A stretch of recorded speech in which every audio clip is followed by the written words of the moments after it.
Nga tusemberera okumalako omwaka 2015 Bukedde TV eyogeddeko n'abantu ab'enjawulo mu kibuga Kampala n'ebitundu ebiriraanyeewo ku ngeri y'omwaka gye gubayisizaamu na biki bye basuubira mu mwaka 2016. Naye njagala omwaka omujja kuba nasobola okuzimbayo kalungi wakamuga endala. Naye njagala Mukama Katonda annyambe omwaka omujja okuba nga nnyongerako. Saba nzimbe ennyumba eyange ng'omuntu. Nve mu bupangisa emirimu gyali gitambule bulungi nkyuseeko ne ku mulimu gwendiko. Annette Nabukeera ow'Ekibuye asaba Katonda okumuwonya obupangisa n'abandi ne bamusaba okubawa emirimu okubawonya obwavu. Nasiba ku poloti yange sinagimalayo bamanje ssente. Njagala nga nfunye omulimu ogw'okukola ekyo. Tunule no maama. Njagala nga maama wange amaze ennyumba ye ng'agiyingidde. Ye atwala poliisi y'Ekibiri John Adieri Kirabo atutegeeza nti mwaka 2015 nga poliisi bagezezzaako okulwanyisa obumenyi bw'amateeka naddala e Busaabala. Ngezaako nnyo okukola okukwatana wamu n'aba LCD mu kitundu. Emisango ekiyinza bulungi bali bikendeddeko.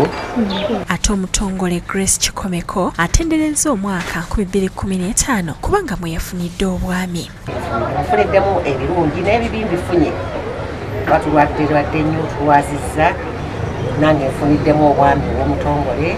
Abalala basaba Katonda tufune okulonda okw'amazima n'obwenkanya so nga waliwo n'abakyala abasabye abaami okutuukiriza obuvunaanyizibwa bwabwe naddala mu maka.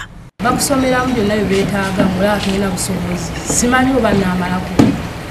N'okubiri ate abo bafuna obuvunaanyizibwa basobole okuyamba ku baana. Naye abaana baffe bakazi ffekka twabeezaalamu ffekka. Twagala bannaffe be tugenda betandisa okukuyegera ku 15 batukolere ekiriyo. Ate omusumba wa Gospel Healing Center Ereza Patrick Makumbi ategese okusaba kw'okumalako omwaka nga kwakubeera ku kisaawe e Kajjansi.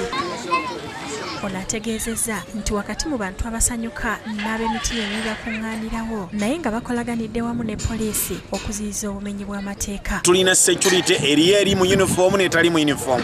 Bw'onojja ng'ekigenderwako si kyakusaba kyakubba ojja kwesanga ng'okwatiddwa. Pastor Makumbi agamba nti essira baakulisa ku kusabira ggwanga lyattu Uganda libeere n'okulonda okw'emirembe n'okusaba Omukama okutangira ebikolwa by'effujjo naddala ettemu erisusse. Tugenda kulonda mu 2016.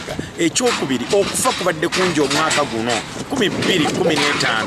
Okufa kubadde kungi taata maama ayokyezza abaana. Ebintu bwe bityo ebibadde mu ggwanga tusaba nti 2016 tebibaawo. Amina Nabirye, William Buyondo ne Robina Nantale be bakusakidde eggulire lino ku Bukedde TV.